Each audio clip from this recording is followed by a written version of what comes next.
Now, you've seen how the Kaisers tried to make Germany more powerful from the inside, but that wasn't the only thing the Kaiser was doing. In particular, the Kaiser wanted Germany to be a world power. He wanted the world to see Germany as this iconic country, the strongest country in the world. And the Kaiser saw that the way to do this was to really compete with Britain. Now, in your migration unit, you'll know a lot about the British Empire. You'll know how big it was and how world-spanning it was. And I want you to look at that image in the middle there. That is a picture showing the German Empire. You'll notice it is smaller and, should we say more sporadic than the British Empire was. The German Empire was not really enough to compete with Britain. And the policies that, should we say, the Kaiser instituted started getting a name. Weltpolitik, or Weltpolitik as it's spelt, is the German word for world policy. Any action the Kaiser takes to try and make Germany have its place in the sun is referred to as Weltpolitik. And the title of this video indicates to you which ones we're going to talk about. See, the thing is, this is the late 1800s, early 1900s. You might not know, but in 1903, that was when the Wright brothers in the USA figured out how to make a plane. And you might think, 1903, cool, but planes sucked, I'm not going to lie to you. It was a guy on a box with some string. Planes, as you imagine them, things that can carry weapons, things that can carry loads of people, just did not exist. Which meant that the fastest way to get around the world and the fastest way to attack or show strength was via your navy, your ships in the sea, the arm of the military that has loads of battleships, you could say. Now, Britain had already established that they had the world-beating navy.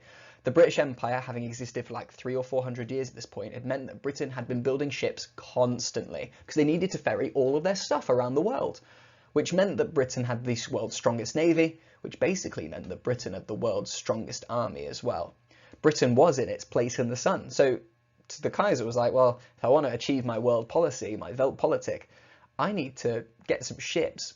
So the German naval laws were a series of laws that I don't really need to tell you the specifics of that encouraged German shipbuilding. They constantly built up loads of ships to compete with Britain. And actually it resulted in what's called a naval race, an arms race, where basically to stop Germany beating Britain, Britain made more battleships and Germany made more battleships and Britain made more in response, and they just kept making tons and tons and tons until basically Germany and Britain had more battleships than the rest of the world combined. It's a bit over the top, a bit ridiculous. I've got the guy on top, I think it's Otto von Schleicher, the head of the German Navy, with a fantastic double-pointed beard as well for you to admire. But these naval laws represented something. They represented the Kaiser's willingness to promote militarism, the idea that a country is strong because it has a strong army. The Kaiser was struggling with socialism in Germany. He was struggling with that people wanted rights themselves, which made them kind of hate the Kaiser, who, decided that they didn't deserve rights. So to make them love the Kaiser's ideas was, I make them love Germany. I make them think Germany's the strongest country in the world. And to do that, I need to make loads of battleships. I need them to feel militaristic, love the army. If the army's strong, the country is strong, people love Germany. That's the idea of militarism. And you know what? It kind of was working.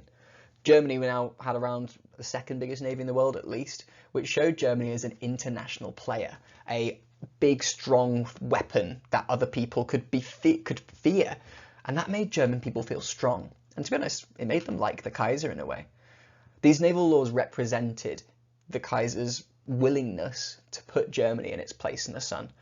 And what you need to know and be confident in is explaining their meaning and their worth and why they were there. So here's a couple of questions that might help you understand if you're trying to revise this on your own.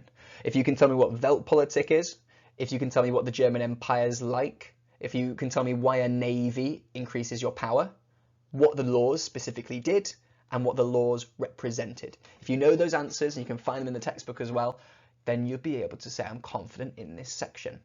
Anyways, I'll let you get to it. Good luck.